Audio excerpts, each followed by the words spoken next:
Hello and welcome to the topic Type 2 Diabetes Mellitus in the Endocrinology module. By the end of this topic, you should be able to define Type 2 Diabetes Mellitus, explain the pathophysiology of Type 2 DM, outline the causes and classification of Type 2 DM, describe the clinical manifestations, outline the investigations done, and discuss the principles of management as well as discuss the complications and prognosis of Type 2 DM.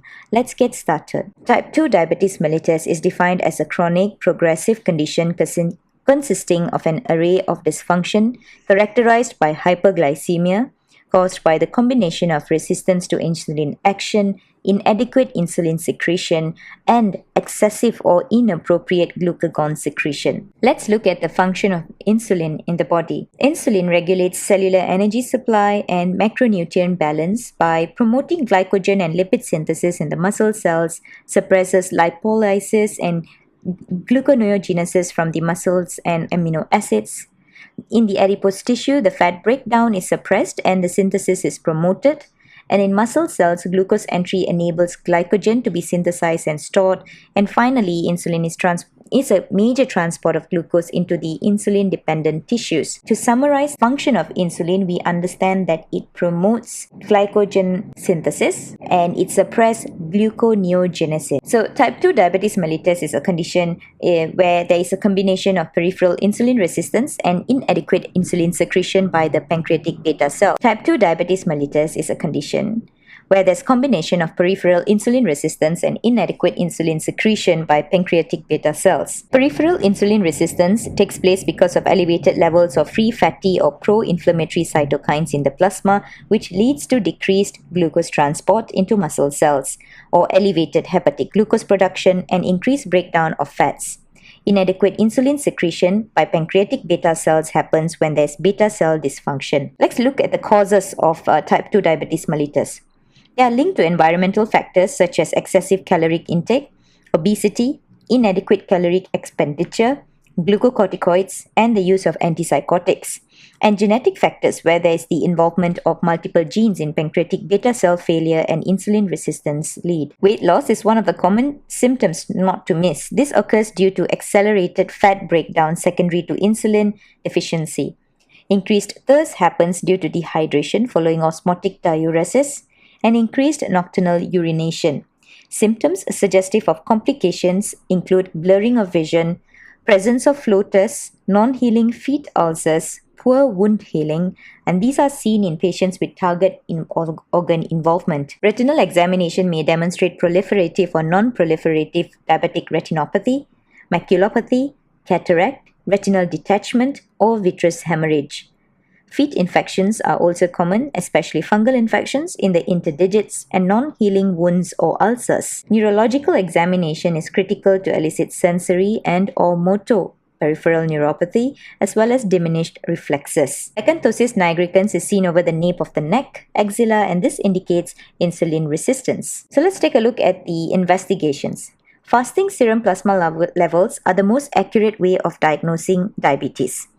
Diagnostic criteria vary according to whether the patient is symptomatic or not.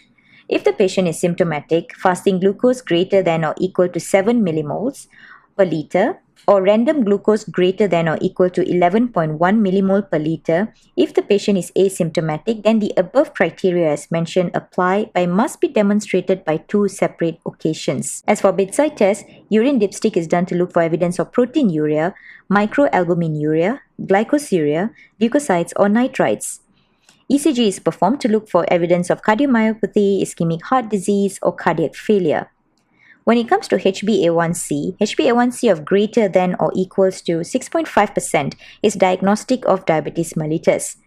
A HbA1c value of less than that does not exclude diabetes, however. In patients without symptoms, the test must be repeated to confirm the diagnosis. Conditions where HbA1c may not be used for diagnosis include hemoglobinopathies, hemolytic anemias, untreated iron deficiency anemia, suspected gestational diabetes, patients with HIV, chronic kidney disease, and patients taking medications that may cause hyperglycemia, for example, corticosteroids. Fasting serum plasma are the most accurate way of diagnosing diabetes. Diagnostic criteria vary according to whether the patient is symptomatic or not. Metformin is still first line and should be offered if the HbA1c rises to 6.5% on lifestyle interventions. If the HbA1c has risen to 7.5, then a second drug can be added, and this could be sulfonylurea, gliptin, pioglitazone, or SGL2 inhibitor. If despite this, the HbA1c rises to or remains above 7.5%, then a triple therapy can be instated with one of the following combinations can be offered. Metformin combined with gliptin and sulfonylurea, metformin combined with a pioglitazone plus sulfonylurea, or metformin with a sulfonylurea and SGLT2 inhibitor, or insulin therapy can be considered. When starting insulin, metformin should be continued, and the NICE guidelines recommends starting with human NPH insulin, which is isophane, intermediate acting, taken at bedtime or twice daily according to need. Assessing fitness to drive is crucial as diabetic patients are at risk to develop hypo and hyperglycemic complications, and these can lead to fatal accidents if clear guide is not provided. This criteria is usually updated every 6 months. The DVLA criteria shows the following standards need to be met and also apply to patients using other hypoglycemic inducing drugs such as sulfonylurea. Patients are only allowed to drive if there has not been any severe hypoglycemic events in the previous 12 months, if the driver has full hypoglycemic awareness.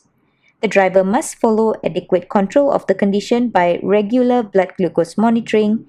The driver must demonstrate an understanding of the risk of hypoglycemia, and there are no other debarring complications of diabetes. Listed here are the complications of poorly managed diabetes. Fluctuations in glycemic control predisposes one to hyperglycemic emergencies such as diabetic ketoacidosis and hyperosmolar hyperglycemic states. Vascular complications that can develop over time include peripheral arterial disease, ischemic heart disease, and cerebrovascular accidents.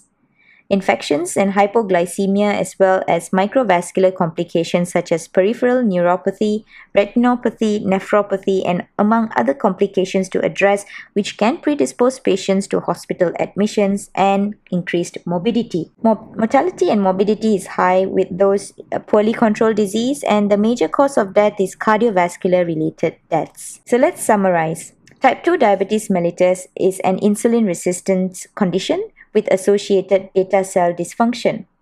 It accounts for around 90% of all cases of diabetes. Here, the response to insulin is diminished, and this is defined as insulin resistance. Type 2 diabetes commonly present with increased thirst and increased urination, lack of energy and fatigue, bacterial and fungal infections, and delayed wound healing. Diabetes can be diagnosed either by the hemoglobin A1c criteria or plasma glucose concentration. The cornerstone of therapy is diet and exercise, and if adequate glycemia cannot be achieved, metformin is the first-line therapy followed by other oral hypoglycemic agents used in combination. Insulin is added when combination of oral hypoglycemic agents are not adequate to provide strict glycemic control.